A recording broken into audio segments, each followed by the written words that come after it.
नमस्कार दोस्तों, हमारे साथ लिबरल पार्टी ऑफ इंडिया के राष्ट्रीय अध्यक्ष मोहम्मद सिराज साहिल जी हैं। आइए हम उनसे बात करते हैं कि अभी 2025 में दिल्ली में इलेक्शन है, क्या कहना चाहेंगे आप उस इलेक्शन को लेके। दिल्ली में जिस तरीके से अरविंद केजरीवाल ने 3 बार मुख्यमंत्री पद हासिल किया है और सत्तासीन हुए हैं, उसके पीछे उनके 3 मुद्दे प्रमुख रहे हैं। बिजली, पानी मुफ्त और महिलाओं को डीटीसी की बसों में मुफ्त यात्रा। हमारा मानना है उसमें एक मेडिकल फैसिलिटी भी है जो उन्होंने हर एक मोहल्ला क्लिनिक दिया है। मोहल्ला क्लिनिक में भी जो है वो दवाइयाँ जो हैं लोगों को प्रोवाइड कर रहे हैं। आपने बिल्कुल सही कहा। ये 4 मुद्दे जो हैं प्रमुख हैं। शिक्षा के क्षेत्र में भी वो सुधार के लिए दावे करते हैं, जैसे और सरकारें करती हैं। दवाइयाँ तो दूसरी सरकारें भी अस्पतालों में देती थी, इन्होंने मोहल्ला क्लिनिक खोल के मोहल्ले मोहल्ले दवाइयाँ बांटने और डॉक्टरों को बिठा के मरीजों को दिखाने का काम किया। सबसे पहले तो इन दोनों प्रमुख राजनीतिक दलों को ऐसी ठोस रणनीति बनानी होगी जो केजरीवाल की बिजली, पानी और डीटीसी की मुफ्त यात्रा की काट हो।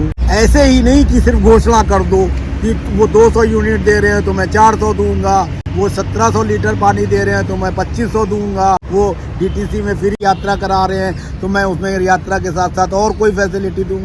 आप सॉलिड तरीके से वैकल्पिक व्यवस्था पेश करें। उदाहरण के तौर पे भारतीय जनता पार्टी का सहयोगी संगठन जो है आरएसएस, उसका नेटवर्क बहुत तगड़ा है। उस नेटवर्क के थ्रू भारतीय जनता पार्टी वाले दिल्ली के घरों में जिस तरह से वोटर की स्लिप पहुंचाते हैं, उस तरह से व्यक्तिगत तौर पे अभी से सर्वे करें। हर घर में ये सुनिश्चित करने का प्रयास करें कि कितने लोग उनके घर में रहते हैं, रोजगार है कि नहीं है, सरकारी नौकरी है, प्राइवेट नौकरी है या कोई वो व्यापार करते हैं छोटा मोटा। और फिर पूरा रिसर्च करने के बाद ये स्लोगन होना चाहिए भारतीय जनता पार्टी की तरफ से कि हम चुनाव जीतने के बाद ना पानी देंगे फ्री, ना बिजली देंगे फ्री, ना डीटीसी में फ्री यात्रा देंगे। हम नागरिकों को आत्मनिर्भर बनाएंगे। हर घर रोजगार, हर घर नौकरी।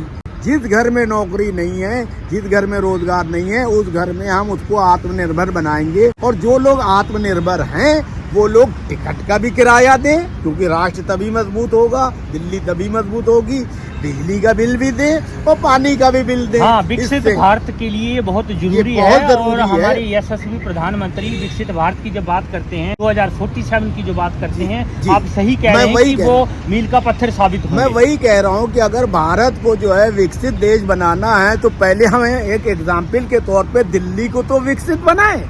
दिल्ली को अरविंद केजरीवाल ने भिखमंगों की राजधानी बनाने का जो प्रयास किया है, उससे दिल्ली वासियों के आत्मसम्मान पे भी ठेस पहुंची है। मैं ये रोकना चाहूंगा सिराज जी आपको, यहाँ ये गलत बात है। हालांकि केंद्र भी कई राज्यों में कई चीजें दे रही हैं। इसका जवाब मैं दे रहा हूँ, दूसरे तरीके से दे रही हैं, वो इस तरीके से दे रहे हैं, तो इसका मतलब ये नहीं है कि दिल्ली वासियों के लिए आप इस तरह के शब्दों का प्रयोग करें। इसका जवाब मैं आपको दे रहा हूँ।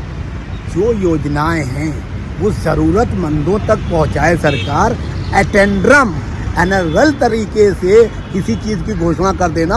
अब आप उदाहरण के तौर पे जो महिलाएं सक्षम हैं, सक्षम परिवार तो जो से हैं, सक्षम हैं, सुनिए पहले, वो ले रही हैं, जो नहीं, लेती हैं, जो बैठती हैं बड़े घरों की, वो ना के बराबर है। मैं खुद सर्वे करता हूँ, पूरी दिल्ली की बसों में घूमता हूँ, उनका भी यही कहना होता है कि चार लेके क्यों चल रहे हैं? क्या इससे केजरीवाल को हराया जा सकता है? सॉलिड मुद्दा काम करें, सॉलिड मुद्दे पे वर्क करें। सॉलिड मुद्दा ये है कि अगर भारतीय जनता पार्टी और कांग्रेस पिछले केजरीवाल के 3 शासनों का लेखा जोखा इकट्ठा करके, उसका अध्ययन करके, उसकी काट के तौर पे ये प्रस्तुत करें कि हम लोग सत्ता में आएंगे तो हर घर हम लोग रोजगार देंगे। जहाँ नौकरी है वहाँ तो है, जहाँ नहीं है या नौकरी की व्यवस्था फिर मैं आपको रोकना चाहूंगा, आप सुनिए मेरी बात, इस पॉइंट को सुनिए। गलत बोल रहे हैं आप, गलत बोल रहे हैं आप।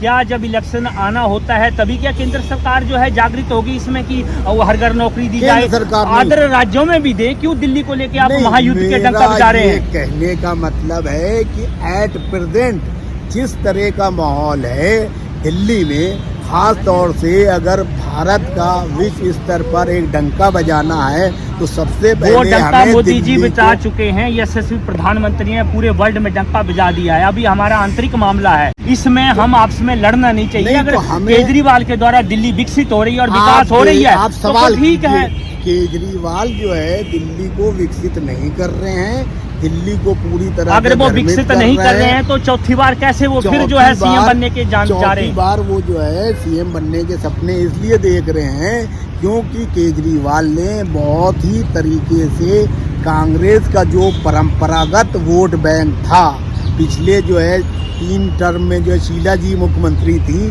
जो वोट हमेशा से कांग्रेस को जाता था वो धीरे धीरे जो है केजरीवाल के खाते में जाने लगा। हालांकि खास तौर से देखा जाए अल्पसंख्यक और दलित समाज के लिए केजरीवाल ने कोई बहुत बड़े सकारात्मक कार्य नहीं किए हैं, लेकिन क्योंकि बीजेपी को हराने के नाम पे जो है ये समुदाय कई बार जो है केजरीवाल के साथ चला गया, लेकिन इस बार अगर कांग्रेस जो है ठीक से रणनीति बनाए, टिकटों का वितरण सही से करे और ईमानदारी से लड़े तो मेरे ख्याल से कांग्रेस और भारतीय जनता पार्टी में से किसी एक राजनीतिक दल की सत्ता आ सकती है और केजरीवाल को दरकिनार किया जा सकता है। बहुत बहुत धन्यवाद सिराज साल जी। फिर एक नई शख्सियत के साथ हम दोबारा मुलाकात करेंगे, तब तक के लिए नमस्कार, जय हिंद, वंदे मातरम, जय भारत।